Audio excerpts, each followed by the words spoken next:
Hello student, welcome to Edugrown. This is Preeti Gupta, आपकी Hindi educator. तो बच्चों, यहाँ पर हम वापस आ गए हैं अपनी संचयन बुक का नेक्स्ट चैप्टर लेकर। जैसा कि आपने देखा, आपको हमने पहले बता दिया था इसके पहले वाले वीडियो में कि संचयन बुक में 3 चैप्टर हम कंप्लीट करने वाले हैं। इसके बाद ये बुक यहाँ पर कंप्लीट हो जाएगी। ठीक है, तो जो आज का हमारा चैप्टर है उसका नाम है सपनों के से दिन। ठीक है, अब जो सपनों के से दिन है उनके लेखक है गुरदयाल सिंह जी।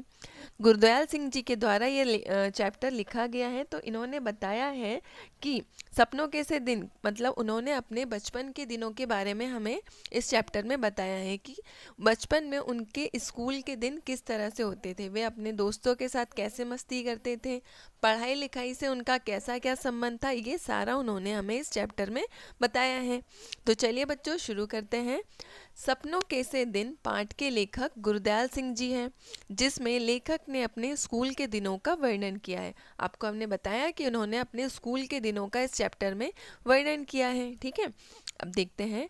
लेखक अपनी आत्मकथा के इस अंश में बताते हैं कि बचपन में जब वह और उनके साथी खेल खेलते थे तो सभी एक जैसे लगते थे।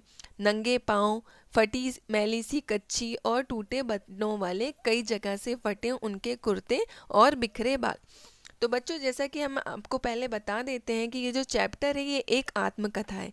ठीक है, इसमें उन्होंने लेखक जी ने अपने आत्मकथा के एक अंश का वर्णन किया है। मतलब उनकी जो पूरी आत्मकथा रही है उसमें से उन्होंने एक चैप्टर उठाया है जो इनका मतलब एक तरह से आप इसे उपन्यास कह सकते हैं। ठीक है, उन्होंने अपनी आत्मकथा में से एक अंश उठाया है जिसमें उन्होंने अपने बचपन का पूरा वर्णन आपके सामने प्रस्तुत किया है। ठीक है, अब वो बोलते हैं कि बचपन में जब वो खेल खेलते थे तो वो और उनके साथी सभी एक जैसे लगते थे। कैसे एक जैसे लगते थे कि सभी का रहन सहन एक जैसे था, सभी के पाँव नंगे होते थे, है ना, सभी एक जैसी फटे और मैले से कपड़े पहने होते थे और सभी के बाल बिखरे हुए रहते थे। मतलब उनको अपने देखभाल से कोई मतलब नहीं था, बस उनको खेल खेलना ही पसंद था। खेलते हुए इधर उधर भागते वे गिरते पड़ते पाँव छिल जाते थे। उनकी चोट देखकर माँ, बहनें तथा पिता उनकी पिटाई किया करते थे। इसके बावजूद भी वे बच्चे अगले दिन फिर खेलने निकल पड़ते थे। लेखक बचपन में यह सब समझ नहीं पाए थे। तो मतलब वो कहते हैं कि बचपन के टाइम में दिन भर उनका समय खेलने कूदने में ही व्यतीत होता था। वे कभी इधर भागते थे तो कभी उधर भागते थे, कभी गिर जाते थे तो उससे क्या होते थे, उनके पाँव भी छिल जाते थे। पाँव छिलते थे, चोट लगती थी। अब चोट को देखकर उनके घर में जो उनसे बड़े थे, माँ, बहनें और जो पिता उनसे बड़े थे, वो क्या करते थे, उनकी पिटाई करते थे। क्यों? क्योंकि खेलने के कारण उनको कई तरह की चोटें भी लग जाती थी।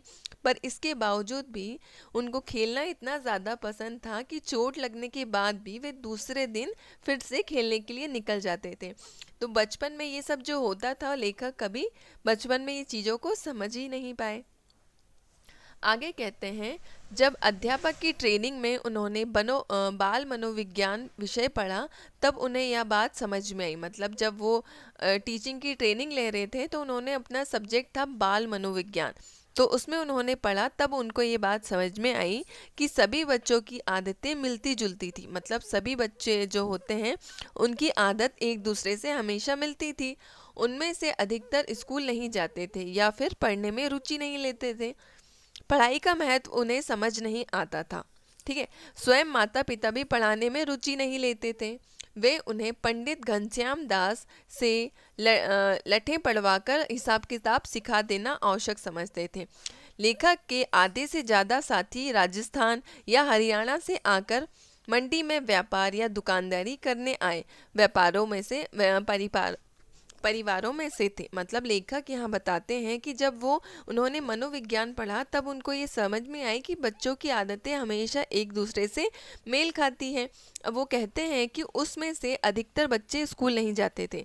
तो वे अपने बचपन का बताते हैं कि अधिकतर जो बच्चे थे वो स्कूल नहीं जाते थे या फिर उनकी पढ़ाई में कोई रुचि नहीं होती थी, क्योंकि उस टाइम घर में कोई उनको समझाने वाला नहीं होता था, माता पिता ज़्यादा पढ़े लिखे नहीं होते थे, तो उनको भी पढ़ाई का महत्व समझ नहीं आता था।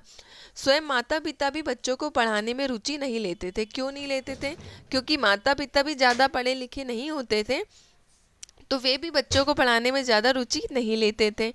उनका क्या काम था कि पंडित घनश्याम दास वहाँ पे एक पढ़े लिखे व्यक्ति थे, तो वो क्या करते थे, माता पिता पंडित घनश्याम दास जी के पास अपने बच्चों को भेज देते थे।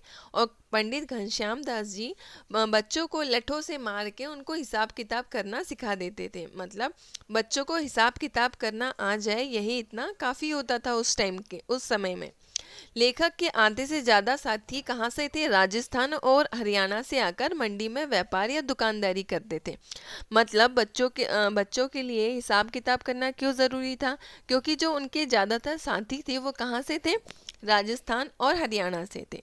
और कैसे किस तरह के परिवार से संबंध रखते थे, अधिकतर बच्चे या तो दुकानदारी से थे या उनके परिवार किसी न किसी व्यापार से जुड़ा था। इसीलिए परिवार वालों को यही लगता था कि बच्चा हिसाब किताब करने लग जाए, दुकानदारी संभालने लगे तो इतना काफ़ी होता था।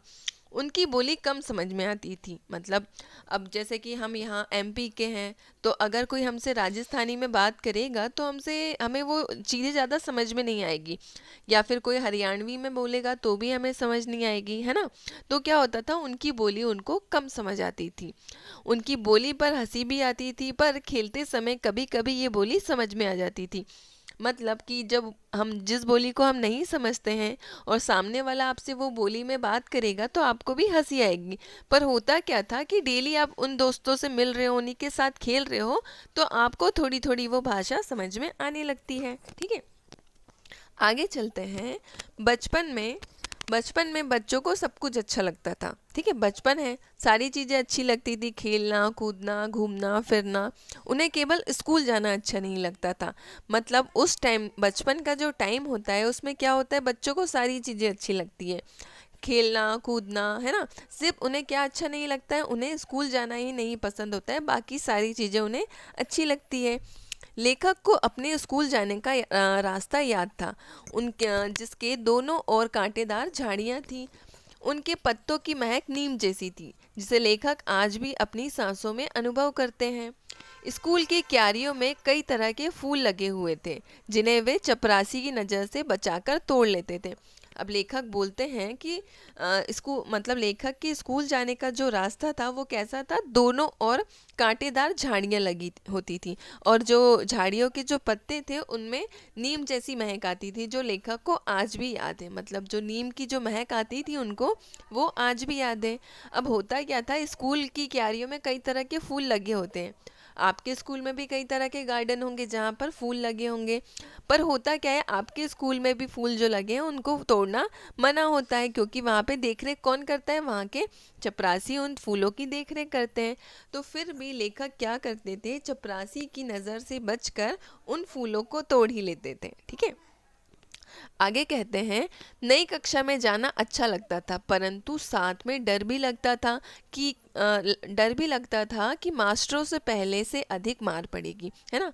उनको ये लगता था कि जैसे कि अभी आप मान लीजिए आप अभी 9th या 10th क्लास में है ना, अब आप जाओगे 11th क्लास में, तो आपको लगता था कि एक क्लास से हम दूसरे क्लास में जाने का जो इंटरेस्ट है, जो एक्सपीरियंस है, वो बहुत ज़्यादा अच्छा लगता है ना। पर आपको ये भी लगता है कि नई क्लास में जाएंगे, बड़ी क्लास में जाएंगे तो उतना ही ज़्यादा हमारा सिलेबस भी बढ़ जाएगा और हमारे टीचर्स भी बदल जाएंगे। तो उनको ये लगता था कि टीचर्स बदल जाएंगे तो और ज़्यादा मार पड़ेगी, तो इसीलिए उन्हें स्कूल जाने से भी डर लगता था। अब होता क्या था, उन दिनों स्कूल में 1.5 महीना पढ़ाई होने के बाद 1.5-2 महीने की छुट्टियां होती थी। छुट्टियों के शुरू होने के 2-3 सप्ताह खेले में बीत जाते थे।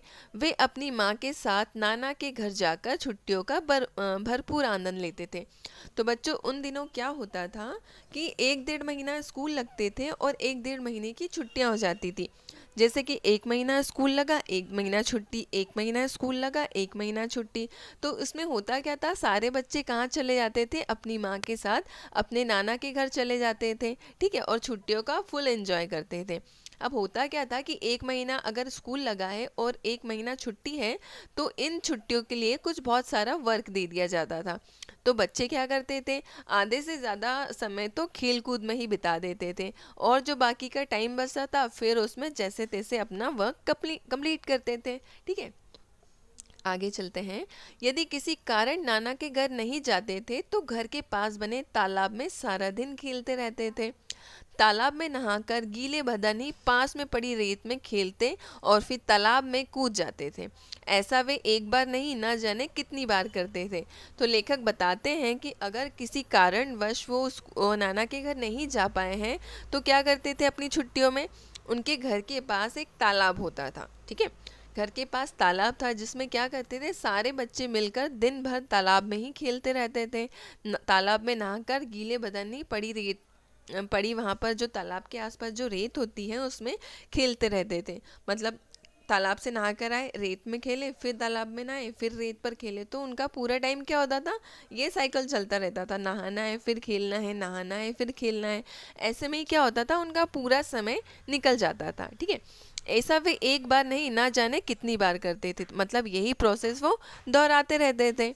उनमें से कोई भी अच्छा तैराक नहीं था। यदि यदि कोई बच्चा गहरे पानी में चला जाता था तो दूसरे बच्चे उसे भैंस की सींग या पूंछ पकड़कर बाहर आने की सलाह देते थे। इसी तरह छुट्टियों का 1 महीना बीत जाता था। मतलब जितने भी बच्चे वहाँ पर तालाब में खेलते थे उनमें से कोई भी तैरना नहीं जानता था। तो जैसा कोई बच्चा कभी गहरे पानी में चला जाता है तो दूसरे बच्चे उनको एडवाइस देते हैं, क्या कहते हैं कि या तो तुम, मतलब तालाब में तो भैंसें भी रहती है गांव के परिवेश में, है ना, भैंसें भी पानी में ही आपको मिलेगी तैरती हुई या बैठी हुई। तो बच्चे क्या सलाह देते थे कि अगर कोई बच्चा गहरे पानी में चला गया है तो वो कहता था कि आप क्या करो, भैंस की सींग पकड़ के बाहर आ जाओ या भैंस की पूंछ पकड़कर बाहर आ जाओ। और इसी तरह खेलते कूदते उनका पूरा समय व्यतीत हो जाता था। ठीक है, तो चलिए आगे चलते हैं। बच्चों ये जो चैप्टर है हम इसको 2 पार्ट में डिस्कस करेंगे। ठीक है, अभी इतना जो चैप्टर हमने कंप्लीट किया है इसको हम एक पार्ट में लेते हैं, बाकी का चैप्टर हम इसके अगले पार्ट में डिस्कस करेंगे। ठीक है, तो इसके पहले हम आपको थोड़ी सी इन्फॉर्मेशन दे देते हैं कि ये हमारी वेबसाइट है www.edugrown.in। ठीक है, इसमें आपको क्लास 6 से लेकर क्लास 12 तक सारे NCERT के notes, PDF, video solutions, e books, है ना, और इम्पॉर्टेंट MCQs और रिवीजन नोट्स आपको मिल जाएंगे। ठीक है, तो एक बार आप इस वेबसाइट को ज़रूर एक्सेस करिएगा। और बच्चों अभी हमारा एक नया फीचर लॉन्च हुआ है जिसका नाम है ई बुक। इसमें आपको सभी सब्जेक्ट के नोट्स मिल जाएंगे। ठीक है, जैसे कि physics, chemistry, maths, computers, Hindi, इन सभी के नोट्स आपको बहुत ही मिनिमम प्राइस में मिल जाएंगे। ठीक है, और अगर आप मेरा कोड PREETI प्रीति 30 लगाते हैं तो आपको और ज़्यादा डिस्काउंट मिल जाएगा। मतलब मिनिमम 20 to 25 रुपीज़ में आपको ये कोर्स मिल जाएगा। ठीक है, और इसी के साथ साथ आप इस वेबसाइट पे हमारे एक नया फीचर लॉन्च हुआ है जो है इम्पॉर्टेंट MCQs। मतलब आप इसमें MCQs लगा सकते हैं तो आपको हमारे एजुग्रोन वेबसाइट की तरफ से एक सर्टिफिकेशन कोर्स भी मिलेगा। ठीक है, तो बच्चों एक बार ये वेबसाइट को आप ज़रूर एक्सेस करिएगा। ठीक है, इसी के साथ ये चैप्टर ख़त्म करते हैं। मिलेंगे आपसे नेक्स्ट वीडियो में इसी चैप्टर को कंटिन्यू करते हुए। Thank you.